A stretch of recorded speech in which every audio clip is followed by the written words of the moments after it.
5, 4, 3, 2, caramelos y bolitas. Hemos regresado al ajedrez electrónico por lo pronto. No he visto a Pontón, estas fechas han sido complicadas y más porque les había dicho hace un par de veces, un par de sesiones de los videos que me estoy cambiando de casa y bueno, es un circo esto de cambiarse de casa porque uno acumula, ¿no? Y entonces, nada más les voy a decir algo que me parece interesante. Si ustedes tienen libros, mejor compren los electrónicos. Porque si se tienen que mudar, los libros pesan y pesan un buen.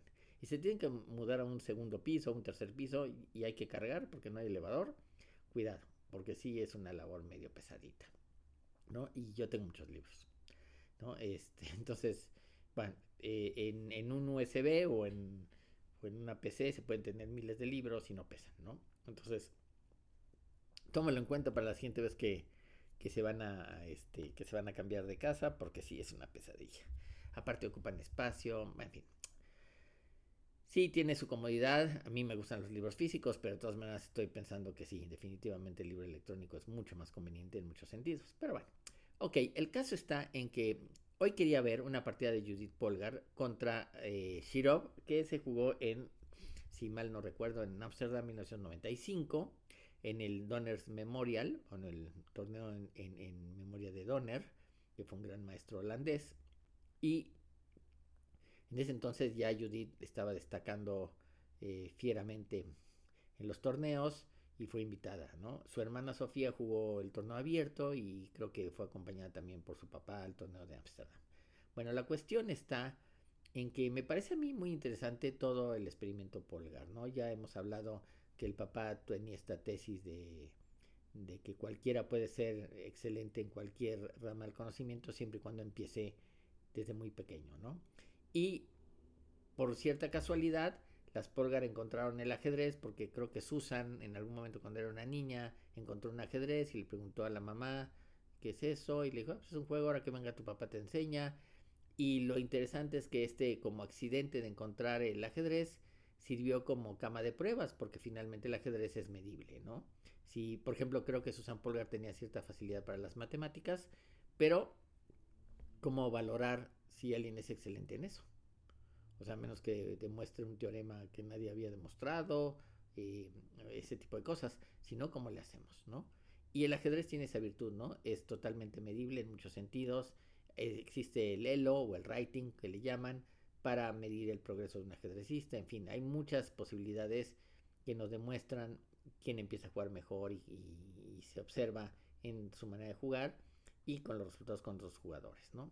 Bueno, la cuestión es que el papá Polgar hizo un gran trabajo porque pues no solamente le enseñó a sus hijas a jugar al ajedrez, sino que además tuvo que contratar un montón de profesores, entre ellos estuvo Benko, ¿quién más estuvo? Fischer estuvo un tiempo en casa de las Polgar, eh, estuvo Adorjan, que después tuvo problemas con el papá Polgar por alguna razón, y bueno, perdón, el punto es que a mí me parece muy interesante el experimento de las Polgar y un primer libro que leí hace en el 90 por ahí, de Katy Forbes, que es sobre las hermanas Polgar, que es algo así, las hermanas Polgar entrenamiento, ¿o qué? Entrenamiento o no sé qué cosa. Es muy interesante, es un libro que yo creo ya no, que bueno, quizás se consiga por ahí en Amazon que alguien lo venda, pero bueno, por ahí anda una versión en PDF, si les interesa por ahí les digo cómo localizarla. Pero bueno, el caso está en que Katy Forbes hace un análisis simpático de las tres niñas Polgar y es claro que hay que estudiarlas, ¿no? La verdad es que, por ejemplo, en el libro de Katy Forbes, que casi ya lo leí completo por segunda ocasión, pero leí las partidas, las revisé una por una y demás, me da la impresión que, por ejemplo, Susan Polgar tenía un repertorio de aperturas muy, muy notable y muy difícil de sacarle ventaja. Entonces, desde ahí parte. Desde luego que estamos hablando de jugadores que están en un circuito de profesionales y entonces ahí hay que estar muy bien preparado en aperturas. Para nuestro caso, las aperturas, como alguien decía, alguien que sabe de entrenamiento, decía debería dedicarse más o menos un 20% del estudio, ¿no? Si uno es un profesional, pues ya tiene que dedicarse mucho más tiempo a las aperturas, pero si no, 20% es más que suficiente, parece ser. Bueno, vamos a ver entonces la partida entre Judith Polgar contra Alexei Shirov, que se jugó en el torneo de Ámsterdam, en el memorial al gran maestro Donner, y fue una miniatura de 21 jugadas. La anécdota de la partida parte, bueno, no es la anécdota de la partida, pero sí la anécdota del torneo es que parte de que en la conferencia de prensa antes de empezar el torneo, un periodista dijo, bueno, ya, basta de tonterías, todos sabemos que las mujeres no juegan bien al ajedrez y que nunca lo van a jugar y que son inferiores a los hombres y no sé qué. En 1995 ese tipo de comentarios pudo haber pasado, si no inadvertido, como tolerado. Hoy en día nadie se atreve a decir semejantes cosas porque primero no son ciertas, ¿no? Y está más que demostrado, ¿no? Eh, Alina L. Ami, que es la esposa del gran maestro Ami, L. Ami, comentaba alguna vez aquí en México que la única manera de demostrar que los hombres y las mujeres son iguales sería tener una campeona del mundo entre los hombres, ¿no? Es decir, que el campeón del mundo fuese una mujer, ¿no? No una campeona mundial femenil, sino una campeona mundial entre hombres. Y bueno, Judith jugó en el 2005 en San Luis, Argentina, jugó el campeonato mundial que ganó Topalov. Así que ya estuvo muy, muy cerca, ¿no? Pero bueno, vamos a ver esta partida, es cortita y van a ver qué simpática partida de Judith. Yo creo que todo de esto lo tiene bastante preparado. E4, está en el libro. Judith tiene una trilogía de cómo rompió el récord de Bobby Fischer, cómo jugó contra el Elite, qué sé yo. Ahí debe estar, pero yo la vi en chess.com y ahí les va. Bueno, Shirov lleva negras y juega G6, D4, alfil G7, caballo C3, normalito, C6, alfil C4. Miren cómo Judith siempre saca sus piezas. Es D6 y dama F3. Ah, ¿verdad? Entonces resulta que, bueno, desde luego, alfil por peón no es posible porque dama por peón jaque casi hay que rendirse, ¿no? O sea, no podemos permitir eso, sería patético, ¿no? Entonces el peón es intocable y Shirov tuvo que jugar aquí E6. Bueno, ahora el peón está atacado, pero Judith, miren qué bien, saca su caballo por E2 y porque por F3 no puede desde luego, pero sigue desarrollando sus piezas. Le juegan B5. Esas jugadas de Shirov son siempre muy violentas, pero bueno, trata de ganar espacio en el flanco dama, alfil B3. Yo hubiera pensado también en alfil D3, pero tomemos ejemplo de lo que haría Judith, ¿no? En este caso juega alfil a B3 y le juegan A5. Le quieren atrapar el alfil con A4.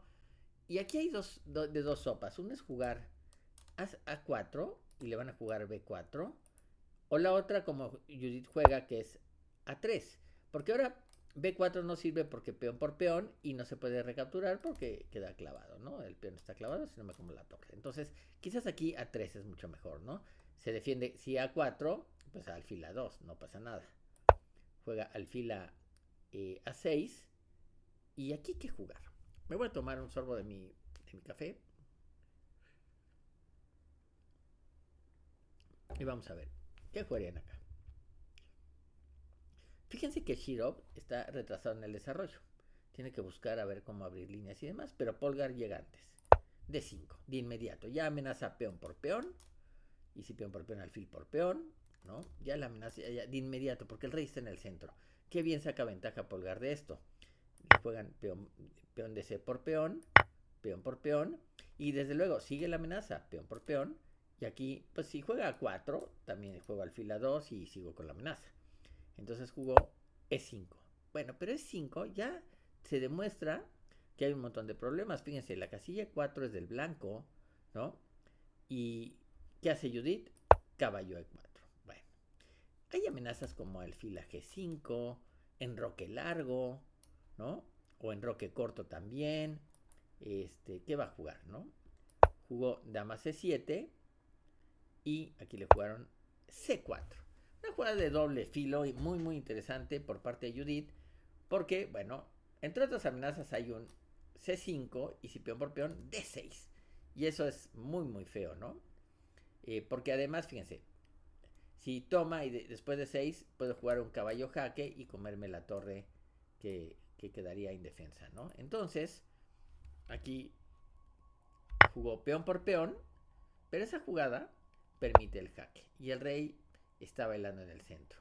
Juega caballo a D7 y caballo a C3. Caballo de 2 a C3. Bueno, ¿qué amenaza caballo de 2 a C3? El problema es que ahora se amenaza caballo por peón, dama por, caballo de 4. ¿Sí? Por ejemplo, si juega aquí, no sé, quizás H6, por decir algo, se puede continuar con... Ay, perdón, ¿con caballo ahí? No, no.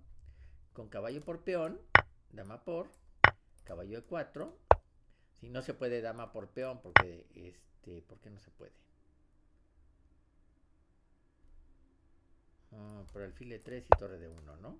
Y tiene muchos problemas, está clavado y demás, ¿no? Entonces, ya viene la amenaza, ¿no? Entonces jugó rey E7, que es una jugada de tipo Shirov, ¿no?